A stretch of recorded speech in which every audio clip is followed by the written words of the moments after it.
ठीक है। सो universe, matter and energy. Matter, अरे कल बाकी लोगों को दिख रहा है, मतलब बाकी लोगों ने मुझे मैसेज किया है कि उनको सब कुछ दिख रहा है। I am writing on a white board, there is no PDF. No, how come it is not black? Everybody is seeing ना? हाँ Sara, wait wait, I am coming to that. Sara, I am coming, wait.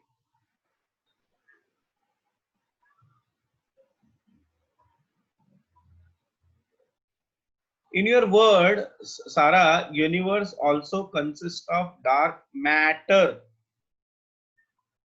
So I'm not writing anything else. So universe consists of matter and energy, na?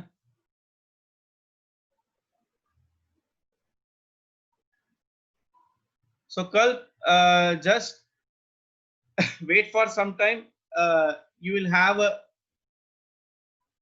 white board in front of you. अगर नहीं तो फिर थोड़ा disconnect होके वापस एक बार join करना। Anti matter तो वापस मैटर ही हो गया ना सर, मैं वही तो बोल रहा हूँ ना, anti matter is also matter ना JP sir.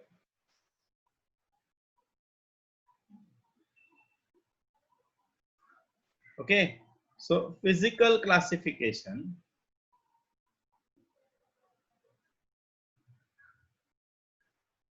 and chemical classification.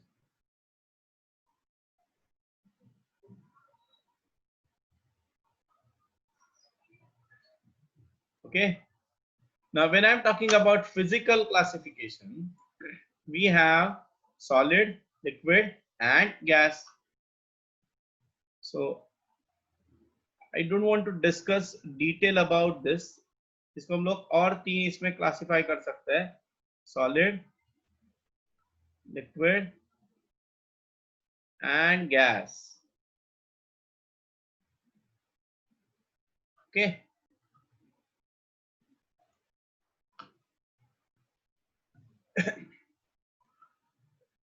solid, liquid and gas.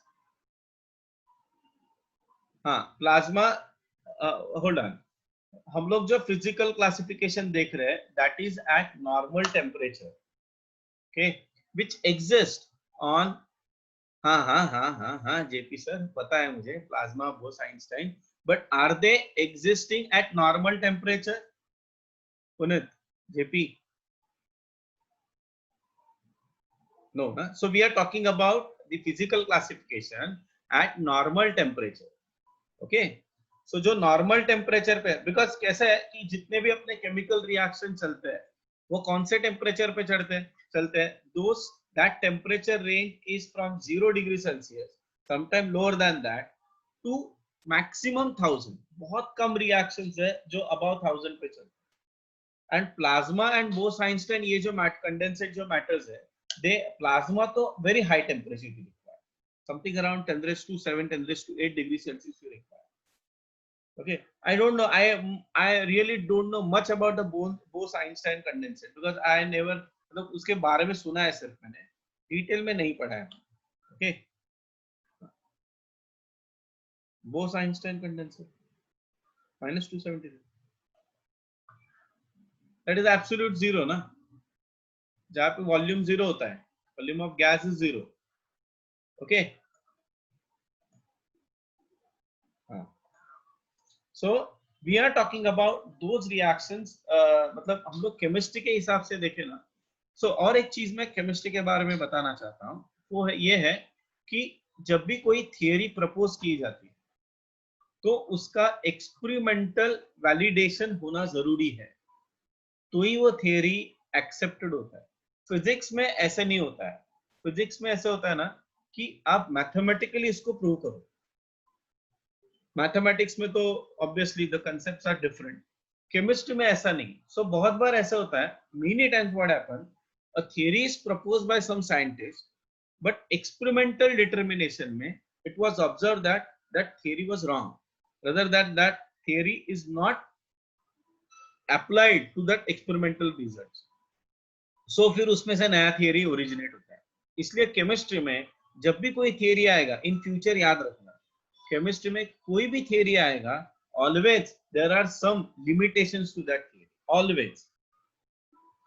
तो कुछ लोग ऐसे होते हैं, वो लोग बोलते हैं क्या सर, एक कुछ तो रखो ना फिक्स है। तो केमिस्ट्री में कुछ भी फिक्स नहीं होता, it is always variable, it is evolve over the area, over the period of time.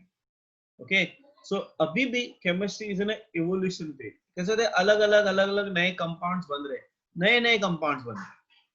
Okay, and all those new compounds are form, their stability, उनका स्ट्रक्चर, ये एक्सप्लेन करने के लिए we are trying to apply the old theories, but some time it is not possible.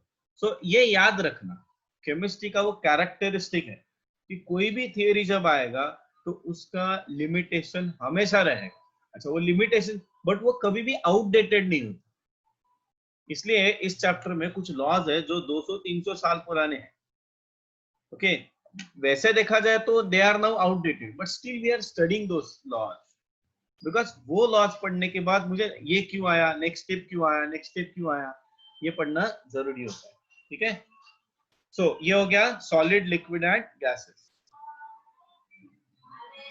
Exceptions, exceptions, हाँ, limitations मतलब exceptions हो गए। Hold on, hold on, hold on.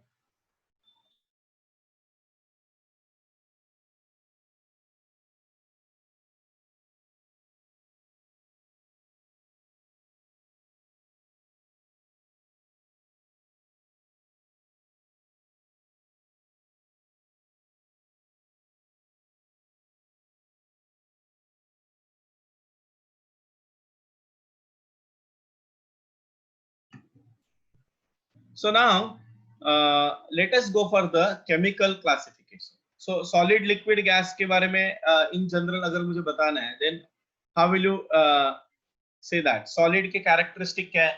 The particles are very close to each other. There is a strong force of attraction. They are rigid. They are incompressible. उसको compress नहीं कर सकते. There is no change in concentration. There is no change in volume after applying a pressure. Okay, fixed volume, correct. They have fixed volume, they have definite volume. Okay, so ये है characteristics of solids. अगर liquids के बारे में, अच्छा, intermolecular distance भी बहुत कम होता है। liquid में intermolecular distance is greater, larger than that of the solid. उसमें भी attractive forces comparatively weaker होते हैं। Okay, they are flowing, right? Liquids can flow, right? They have a definite volume but no fixed shape, right? Then they are less compressible. Then अगर मैं gases के बारे में बात करूं तो gases have the intermolecular distance is very large. They do not have a fixed volume. They do not have a fixed shape, right? They are compressible. तुम लोग उसके ऊपर प्रेशर अप्लाई करोगे तो वो कंप्रेस हो सकते हैं, उनका वॉल्यूम कम हो जाता है। Kinetic energy of these molecules is very high. So ये कुछ कैरेक्टरिस्टिक्स है सॉलिड, लिक्विड और गैसेस के। ओके, केमिकल क्लासिफिकेशन में है pure substances and mixture. Chemical classification के बारे में अगर हम लोग बात करें तो इसको थोड़ा हम लोग पढ़ेंगे डिटेल में। एक है pure substance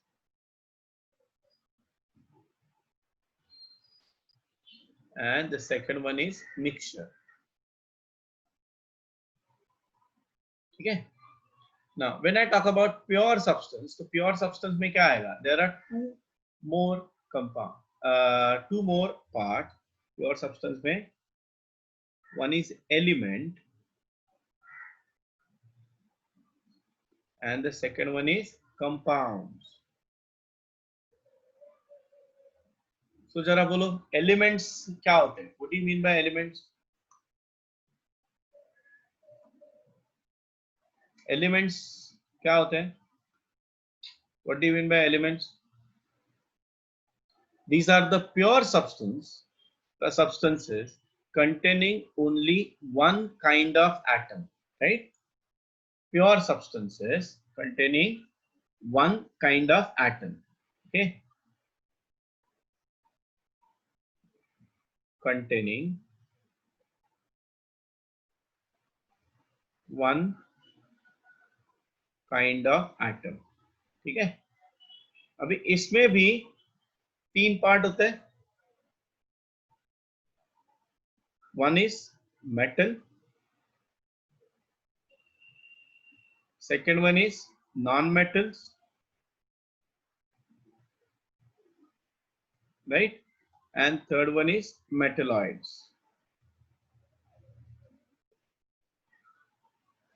Example of metals: sodium है, magnesium है, alkali metals we can say, alkali metals, alkaline earth metals, transition metals, है ना, inner transition metals. So उसमें sodium, magnesium, aluminium, then copper, zinc. Okay, so there are number of metals are there. Non-metals में example है hydrogen, okay, fluorine, chlorine, bromine, iodine, then nitrogen, oxygen. Metalloids, they show both the properties of metal as well as non-metals. Boron, okay, silicon, germanium, arsenic, ये सब metalloids है. ठीक है. Now compounds क्या होते हैं? They contains what? Containing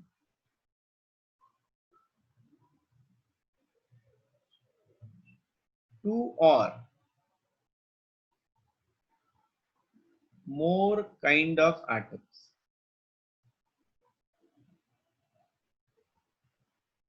Right? Example H2O, carbon dioxide.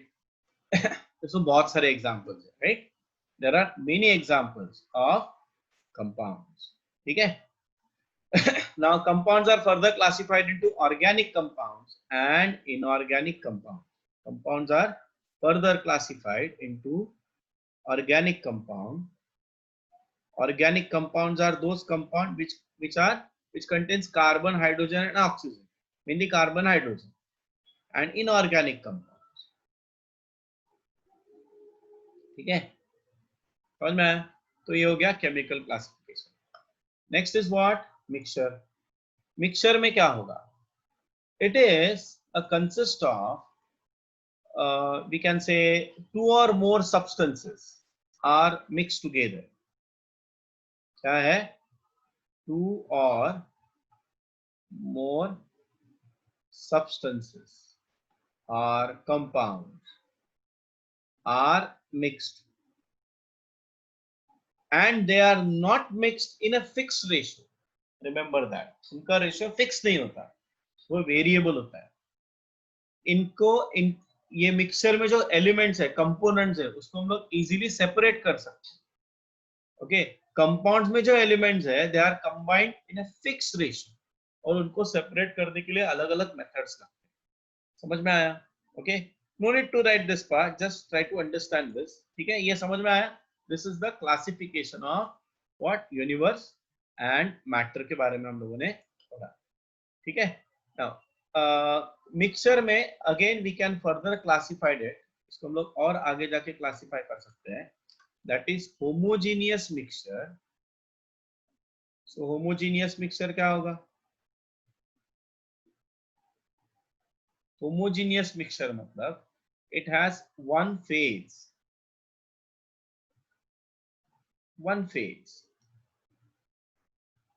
Okay, one phase मतलब अगर मैंने ग्लूकोज सोल्यूशन बना दिया, so glucose dissolve in water, so it is a mixture where we have only one phase.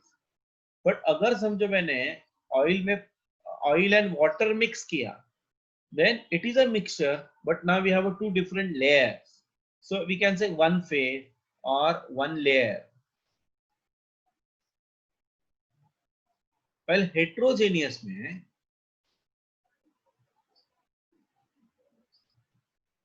mixture में we have more than one phase, or different layers we have. ठीक है, समझ में आया? Okay, so now let us go for the next part of this chapter. अभी जैसे हम लोगों ने एलिमेंट्स के बारे में बात किया, we know what do you mean by elements. Let us now consider some calculation part. Okay, so आज हम लोग पढ़ेंगे एटॉमिक मास के बारे में। अभी सबको पता है एटॉमिक मास क्या होता है? Sir, mass of the atom. Absolutely correct. Atomic mass is nothing but what? Mass of the atom, right? हाँ, जिसको समझ में नहीं आ रहा है प्लीज बोलना। अभी तक जो भी हम लोगों ने पढ़ा, that part is very simple. अच्छा, इसमें थोड़ा सा ट्विस्ट रहेगा थोड़ी देर में। हाँ, मैं बताऊंगा कहाँ पे ट्विस्ट रहेगा, ठीक है? सो एटॉमिक मास में एक होता है मास of an atom, mass of an atom, और एल्स जस्ट से यहाँ पे मैं लिखता हूं एटॉमिक मास ओनली। तो दूसरा होता है ग्राम atomic mass, gram atomic mass, ठीक है? Now what do you mean by atomic mass? तो atomic mass is defined as mass of an atom, ध्यान से सुनना, mass of an atom when compared with 1/12 mass of one atom of C12 isotope. Okay, तो ये जो definition है, this definition was given by IUPAC, International Union for Pure and Applied Chemistry. हाँ, I am coming to that point, molar mass. अभी फिलहाल तो हम लोग क्या कर रहे हैं? एटॉमिक मास के बारे में बात कर। मैं आता हूँ मोलार मास के बारे में बताने के लिए। Atomic mass is equal to what? Mass of an atom compared with 1/12 mass of one atom of। तो भी ये जो डिनोमिनेटर वाला जो फैक्टर है, ये एक फैक्टर है, factor, and that factor is called as 1 AMU। Okay, that factor is called as 1 AMU। So here I am writing 1 AMU का मतलब होता है atomic mass unit, atomic mass unit। Okay, so what do you mean by atomic mass unit? It is nothing but 1/12 weight of mass or 1/12 mass of one atom of C12 isotope। Now try to understand this। इसका meaning क्या है समझो। मैंने एक balance लिया,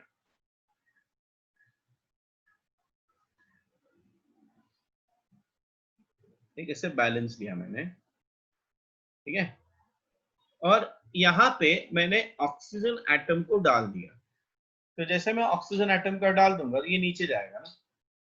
अभी मैं यहां से एक एक AMU इसमें डालते जाऊंगा, एक AM, ये दिस स्टैंड फॉर 1 AMU, तो ये इसमें मैं डालते जाऊंगा। तो जब मैं इसमें डालते जाऊंगा 1 AMU, तो एट व्हाट पॉइंट ये बैलेंस हो जाएगा?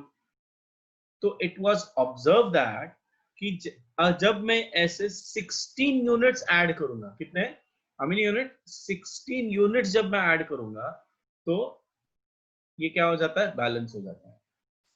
So atomic mass of oxygen is what? 16 AMU। Understood? atomic mass of oxygen is what? 16 AMU। understood this part? what do you mean by this? तो ये जो फैक्टर है, ये factor हम लोग ले रहे हैं। Okay, are you getting my point? हाँ, सो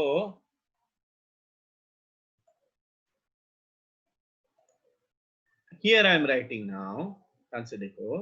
अच्छा, बाय द वे 1 AMU वो अभी एटॉमिक मास यूनिट है ना, तो उसका वेट, अगर मैं वेट का यूनिट ग्राम्स पकड़ू या किलोग्राम पकड़ू, तो वैल्यू कितना है? Then it was calculated. अच्छा, ये सब चीजें कैलकुलेटेड एक्सपेरिमेंटल है। हाँ, there are various technique used to determine this. Initially it was calculated mathematically, now there are some experiment called the mass spectroscopy, उससे ये वेट हम लोग कैलकुलेट कर सकते हैं। तो उसके डिटेल में हम लोग नहीं जाएंगे because this is beyond the scope of our syllabus. Okay, तो उसमें अगर अपना टाइम गया ना तो अपना सिलेबस नहीं जाएगा और चीजें और कंफ्यूजिंग हो जाएंगी। ठीक है, तो इसका जो 1 AMU का जो यूनिट है, वैल्यू है, वो है 1.667 और 1.66 इंटू 10⁻⁻24 ग्राम्स और 10⁻⁻27 kilogram. 1 AMU is equal to what? 1 AMU is equal to 1.667 into 10⁻⁻24. Please don't forget this. This is very, very, very important data. Okay. तो अभी मैंने क्या बताया? What I said just now? Atomic mass of oxygen. Atomic mass of oxygen is equal to what? Mass of oxygen atom. One oxygen atom. That is nothing but 16 AMU. Okay, इसका मतलब कितना हो गया? 16 into 1.667 into 10⁻⁻24 grams. Is that clear? समझ में आया क्या? Similarly, मैं अलग अलग एग्जांपल्स दे रहा हूं अभी. If I say atomic mass of sulfur, तो इसका मतलब ये पैन में अभी मैंने क्या डाला है? सल्फर डाला है, बराबर? तो जब मैं सल्फर डालूंगा तो यहाँ पे मुझे कितने AMUs डालने पड़ेंगे? तो it was observed that the total number of AMUs added is how much? 32. So 32 AMU. So atomic mass of sulfur is how much? 32 AMU. Similarly, if I say atomic mass of helium, atomic mass, 32 AMU का मतलब 32 into 1.667 into 10⁻⁻24 gram. Don't calculate this. मैं सिर्फ बता रहा हूँ.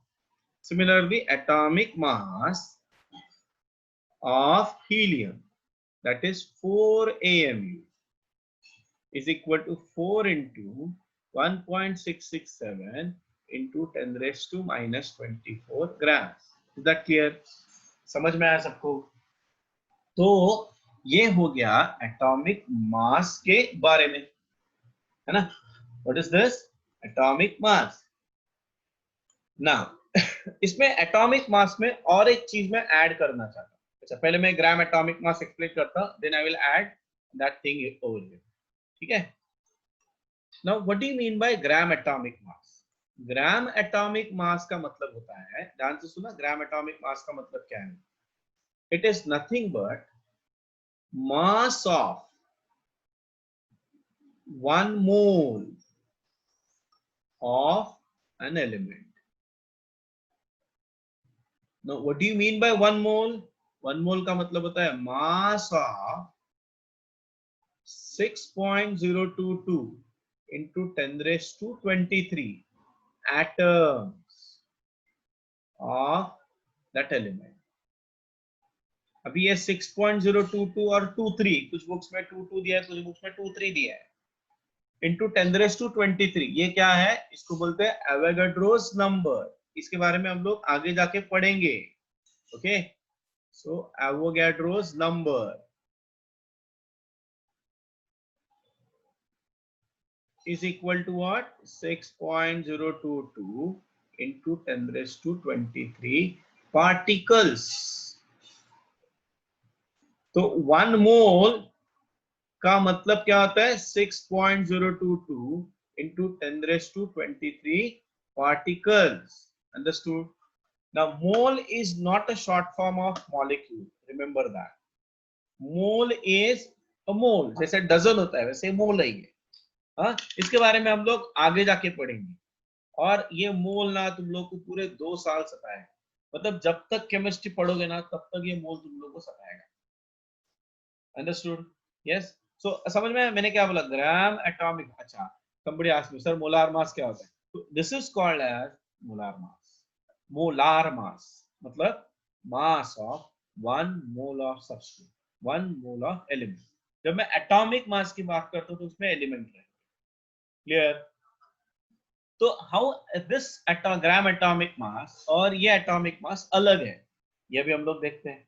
हाँ देखो, अगर मैं ग्राम एटॉमिक मास के बारे में बात करता हूँ तो इसका मतलब ग्राम एटॉमिक मास ऑफ O, इसका मतलब होता है मास of 1 mole of O, that is equal to mass of 6.022 into 10 raised to 23 atoms of O. Correct? Acha, just now we discussed what is the mass of one atom of oxygen, 16 into 1.66 into 10 raised to minus 24, है कि नहीं?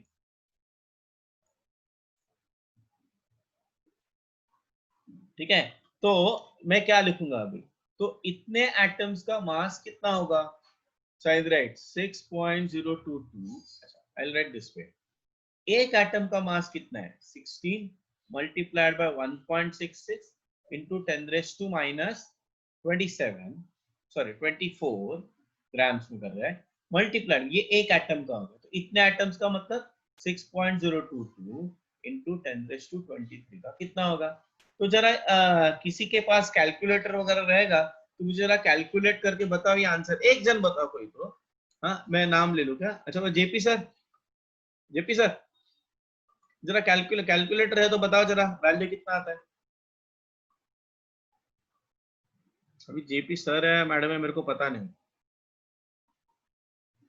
हाँ है क्या JP जी, कोई तो एक जन मेरे को आंसर कैलकुलेट करके बता। ये देखो 10 रेस टू माइनस 24 और 10 रेस टू 23 ये हो जाएगा 0.1, तो इसका मतलब मैं ऐसे लिखूंगा ना 16 multiply what no sir 1.66 into 6.022 into 10 raise to minus 1। हाँ नहीं कर नहीं सकते कैलकुलेशन, तो कोई कर सकता है क्या, पुनीत, कुंदन, एनीबडी, श्रीधर, कोई भी एक जन मुझे का आंसर दे दो। क्या हुआ JP, I am sorry, that's okay यार, नो प्रॉब्लम। हाँ very good Puneet very good. तो पुनीत ने आंसर दिया है, मुझे आंसर दिया है 159, हाँ correct 159.94 multiplied by 10 raise to minus 1, इसका मतलब ये हो जाएगा 15.994।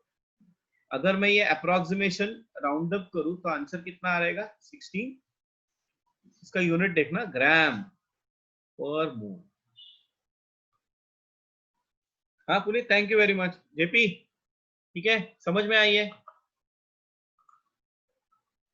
देखो इसका मतलब अप्रोक्सीमेटली 16, हाँ देवेन वेरी गुड नहीं एग्जैक्ट का मतलब मैं बता रहा, एग्जैक्ट का क्या है मालूम है, ये जो वैल्यू है ना ये हम लोग अप्रोक्सीमेट ले रहे हैं, even this value is also approximate, तो इसलिए हम लोगों ने एंड में अप्रोक्सीमेशन ही किया।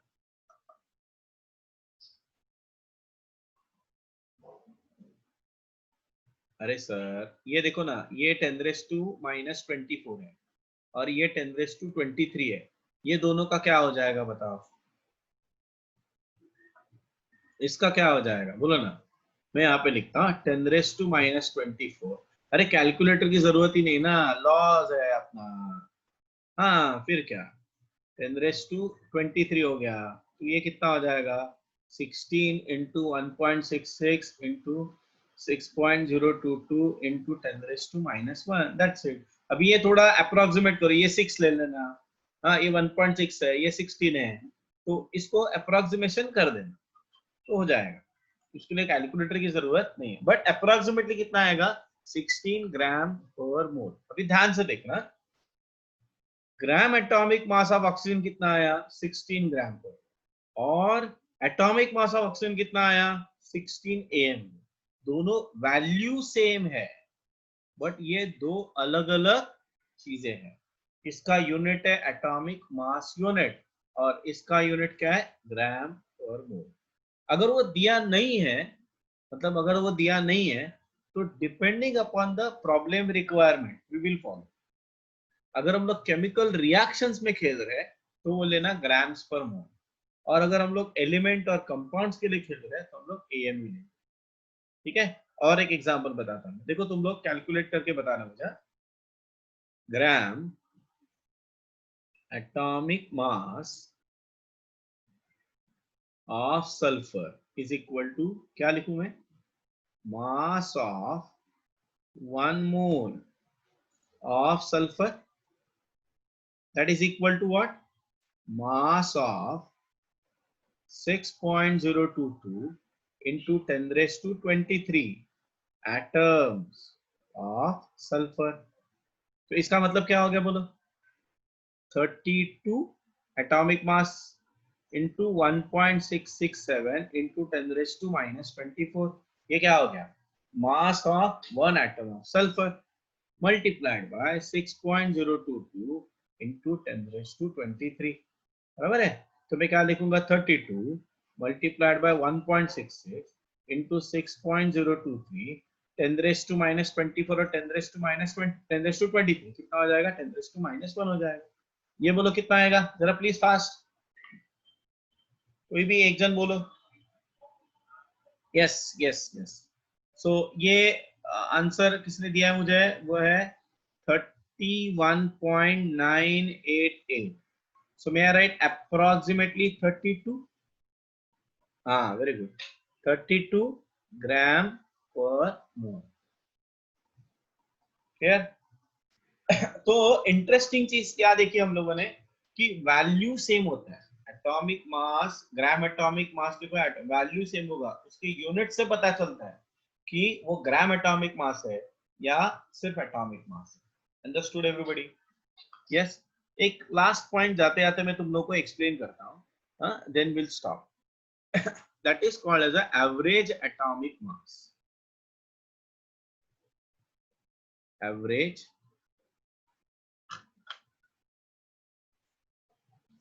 एवरेज एटॉमिक मास।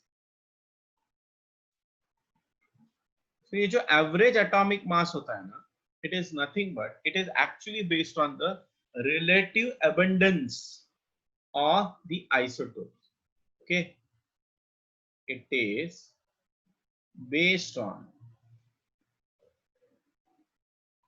relative abundance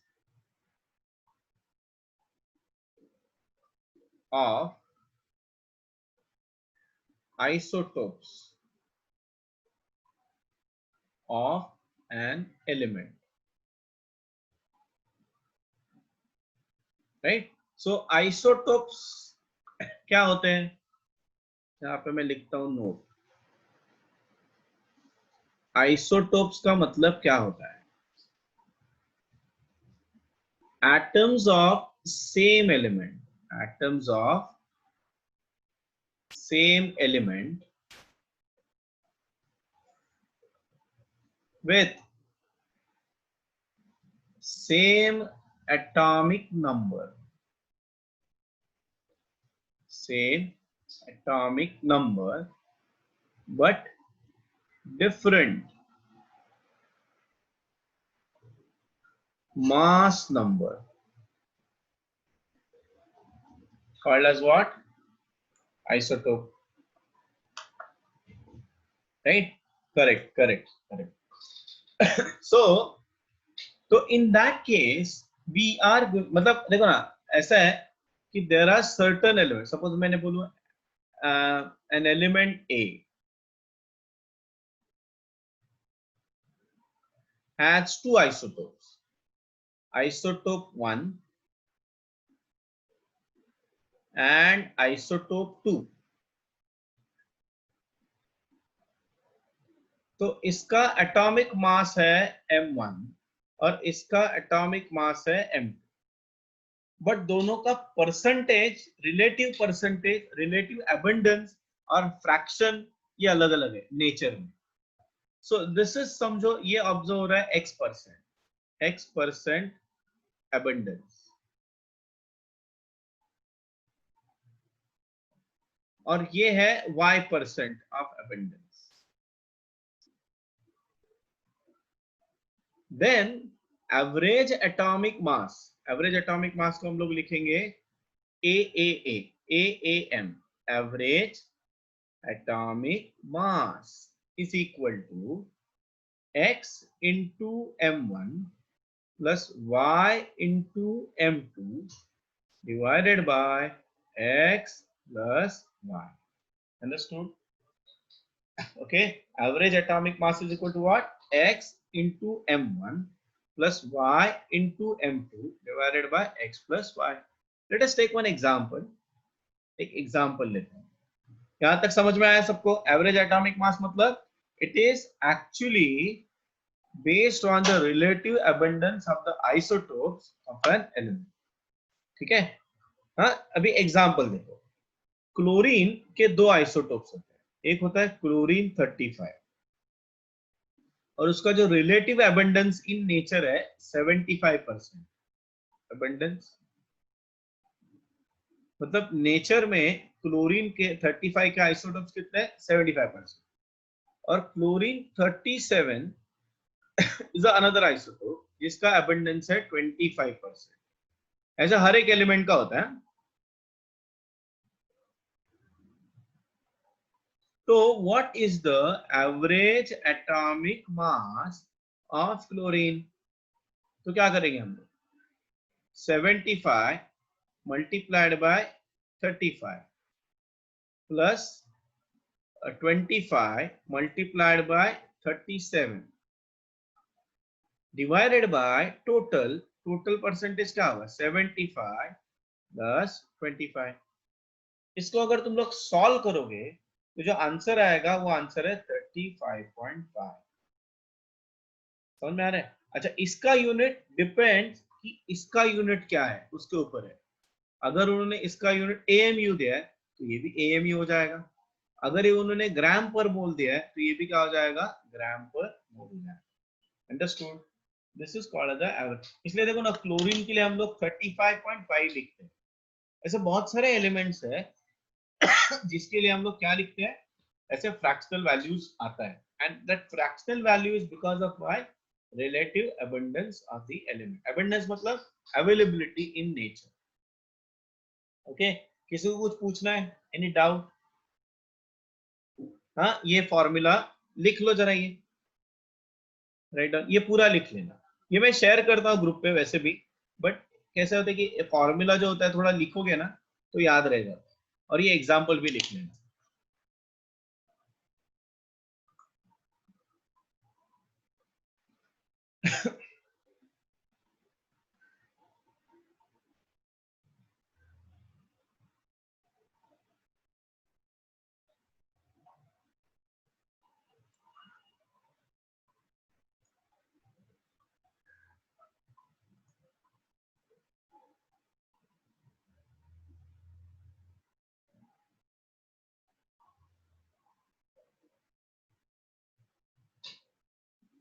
हाँ, okay, no problem.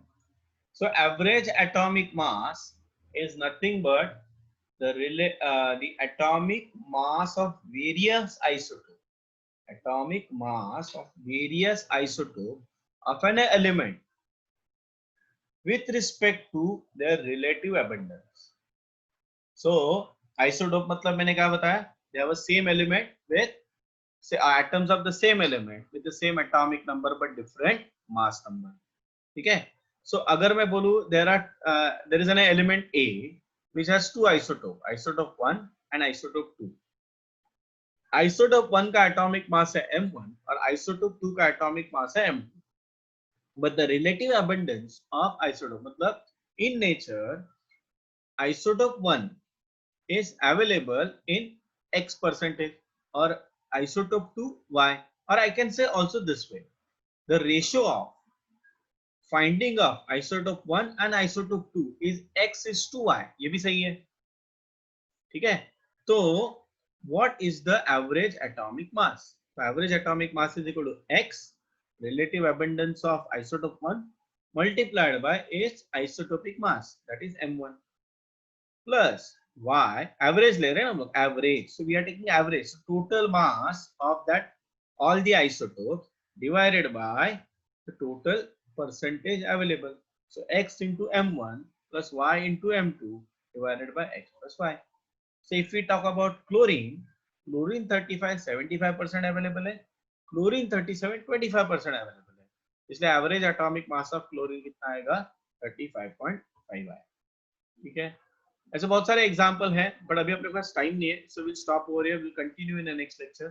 Thank you very much. Anybody having any doubt? Those who have a doubt, those who want to ask question stay, otherwise बाकी लोग they can leave. Tata bye bye. जिन लोगों को question है वो रुको.